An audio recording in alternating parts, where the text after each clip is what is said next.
Ya, ribuan warga terisolasi pasca jebolnya tanggul Sungai Gelis di Kecamatan Jati Kudus. Guna mengetahui informasi terkini, kita bergabung bersama Rahman Pratama dari Kudus, Jawa Tengah.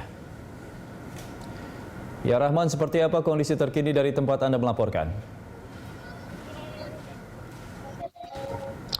Ya, Andra dan juga pemirsa, jadi memang pasnya jebolnya tanggul Sungai Gelis yang melintas di Desa Pasuruan Lor, Kecamatan Jati, Kabupaten Kudus, sampai dengan Sabtu sore ini masih belum tertangani. Hal itu terkendala oleh derasnya aliran Sungai Gelis yang memang ini bermuara ke desa-desa yang ada di Kudus, yang kemudian hulunya berada di Pegunungan Muria, yang sejak beberapa hari terakhir juga diguyur hujan, dan hari ini tadi juga masih ada hujan, sehingga kemudian aliran air di Sungai Gelis ini masih cukup deras. Nah, akibatnya limpasan air Sungai Gelis itu masih merendam ratusan rumah yang ada di Desa Pasuruan Lor, Kecamatan Jati, dan bahkan saat ini juga meluas hingga ke Desa Setro Kalangan yang ada di Kecamatan Kaliwungu, Kudus. Dan sampai dengan saat ini memang ada kurang lebih sekitar 1.102 jiwa yang terdampak akibat jebolnya tanggul Sungai Gelis ini, dan kemudian 350 kakak ini rumahnya terendam hingga ketinggian sekitar 60 cm. Sampai dengan saat ini sejumlah warga sudah mengungsi di posko pengungsian. Setidaknya ada 3 posko pengungsian, dan juga sisanya ini mengungsi di rumah-rumah saudaranya. Kemudian sisanya lagi ini masih bertahan di rumah mereka sambil menjaga harta benda. Tim Basarnas Kudus bahkan juga dibantu oleh tim Basarnas Kabupaten Jepara. Ini kemudian meninjau lokasi, dan nantinya penanganan atau penambalan tanggul sungai yang jebol ini yang kurang lebih panjangnya sekitar 25 meter baru akan dilakukan ketika air sudah mulai surut. Andra.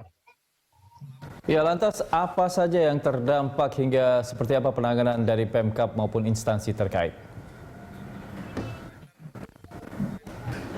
Ya, Pemda setempat dalam hal ini pemerintah Kabupaten Kudus sudah menyiapkan 3 lokasi posko pengungsian yang bisa digunakan masyarakat di Desa Pasuruan Lor di Kecamatan Jati, dan juga masyarakat yang berada di Desa Setro Kalangan di Kecamatan Kaliwungu untuk mengungsi. Setidaknya 3 posko pengungsian itu berada di lokasi yang memang berada di Desa Pasuruan Lor, yang lokasinya masih cukup aman dari genangan air akibat tanggul Sungai Gelis yang jebol ini.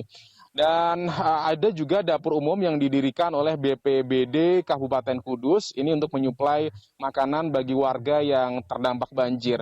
Memang kalau kemudian kita lihat kemarin sejak 2 hari terakhir hujan di wilayah Kudus ini memang terjadi dengan intensitas waktu yang cukup lama, dan kemudian intensitas guyuran air yang cukup deras, sehingga kemudian tanggul sungai ini yang menurut informasi yang kami dapatkan sudah mulai gembur begitu ya, sekitar 25 meter ini jebol, dan kemudian air limpasannya ini menggenangi pemukiman warga. Dan satu-satunya dusun yang ada di Dusun Gendok di Desa Pasuruan Lor itu juga terisolir karena satu akses utama yang biasanya dipakai masyarakat ini terendam air, dan kemudian ini masih cukup deras. Saat ini masyarakat juga membutuhkan bantuan selain dari pemerintah daerah, juga diharapkan ada bantuan dari pihak swasta atau masyarakat dermawan begitu yang bisa memenuhi kebutuhan logistik mereka, dan terlebih pada saat masa pandemi COVID-19 seperti ini mereka juga harus berjaga jarak saat berada di lokasi pengungsian.